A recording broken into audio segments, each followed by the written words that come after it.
Hello and welcome back to another edition of the E Show, episode number 7. Once again, my name is Neil Ravin, the director of PR and social media for the Eastern Hockey League, and I want to welcome in this week's guest, Jon Lounsbury, the head coach and general manager of the Walpole Express.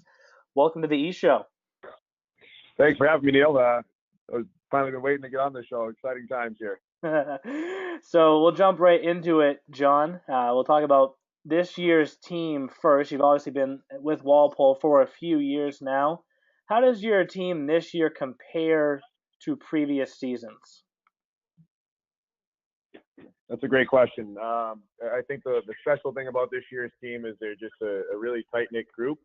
I didn't know what to expect coming into the season because we had a lot of new guys to junior hockey and of course, new guys to each other. So usually, our turnover has been high here in Walpole on a positive note that, we have a lot of guys going NCAA after a year or two. And so, they have to get used to each other quick. But, there's no little cliques in our group. All for one, one for all. Our captains do a great job of leading the group and leading by example and keeping everyone together. So I think the thing that's special about this year's group is definitely the camaraderie they have with each other. And you make a key point there with all the commits that you've had since the formation of the EHL back in 2013. You had over 20 guys commit this past season. So it is a brand new group. And speaking about a few players in particular on your roster this season, I've recognized Chris Peters with a Star of the Week award, Star of the Month award as well. Austin Smith, Josh Grasso recently won Stars of the Week. Are there any players on your roster that may not get as much attention, but we should keep an eye on, down the second half of the season here? Sure, there's lots. Ryan Campbell on the back end, for one, the 99 defenseman, who's got some great upside and competes hard and skates like the wind. He's a guy that's gotten a lot of college attention to date, Division I and Division III. Ryan Edgar and Trevor Prey are two guys that in their last 4 or 5 games, I think we call him Edzo. Edgar has 5 goals in his last 5 games, and I think 7 or 8 points. And I think Trevor Prey's got 11 points in his last 7 games. I mean, guys that are just starting to get acclimated with the level a little bit. They've always been good players, but now they're starting to pop a little bit. So it's been nice. I like our roster. I could go through and talk highly of every guy and how they compete and work, but those are just a few of the group that's been sticking out more recently. And you talk about how your guys starting to pop a little bit, and I've noticed it, of course, in this league role. Everyone really has across the league, but after the EHL Showcase, November 13th and 14th, you gave your guys a pretty long Thanksgiving break. Not to say that it's uncommon in the EHL, but do you think that's gone a long way to helping kind of pace your team through this 50-game regular season schedule? Yeah, it certainly does, and the schedule. There's a lot of thought process into the schedule, and I think it's the process goes with the coaches to the players. As a coach, that we try to continually push these guys to work hard every day. So their compete level's super high. Our practices are always intense, and then 3 days a week our guys are working out at our gym at the rink at Power Play Strength Conditioning. So there's a lot that goes on the body, and especially the guys that have, we had leading up to the EHL Showcases, our high school players from last year, they've already completed the season in the first 2 months. So, trying to set pace for these 50 games, but we know the rest is needed, and we really do a good job of finding how hard we can push these guys at what times and recognize the wear down factor. And again, as a coach, it's always nice to have a little mental health break and come back. We're excited to get the group back on the ice. We're excited to try new things with them, and it's paid off as we're 7-1 in the month of December. So there's definitely a lot of thought process that goes into that scheduling.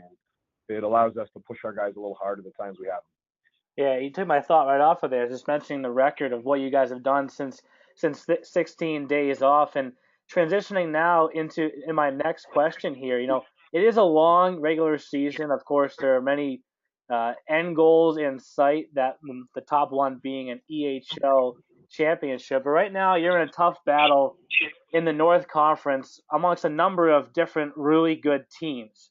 What will it take, from your team or from any team in particular, to be one of the 2 North teams that makes it to the Frozen Finals in Providence?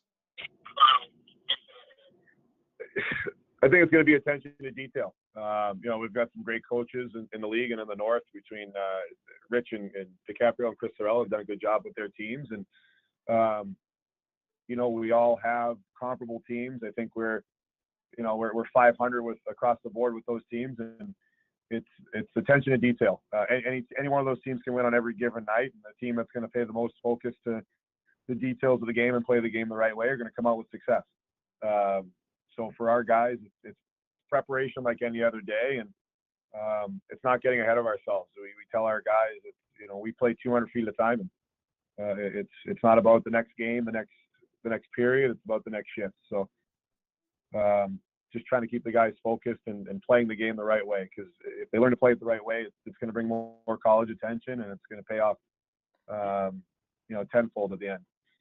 And speaking of college attention, I obviously have to bring up what we got going on this weekend. You're hosting your second showcase of the season, the third showcase of the season this year in the EHL. Of course, for all the teams, everyone plays on Sunday, everyone plays on Monday, and then you get a long time off. Everyone across the league. There's no games from December 19th to January 5th.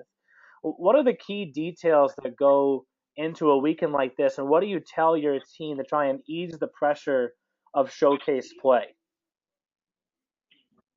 That's a great question. A little different spin here since I've been with Walpole and the success that our program's had with placing guys collegiately, and we do a good job.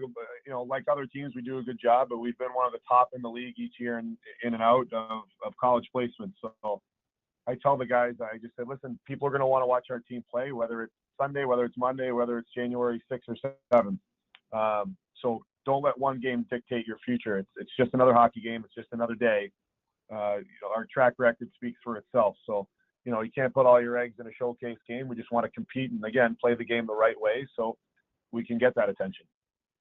So there you have it, folks. Of course, the third showcase of the season set to take place this weekend, December 17th and 18th. That's Sunday, Monday. You want to make sure you get to the rink early each day, as the Express are playing one of the first games on Sunday as they face off with the Connecticut Rough Riders, and then the first game on Monday when they battle the New York Apple Corps. So thank you for taking the time to join the EHL, John, and we'll see you down at your rink this weekend.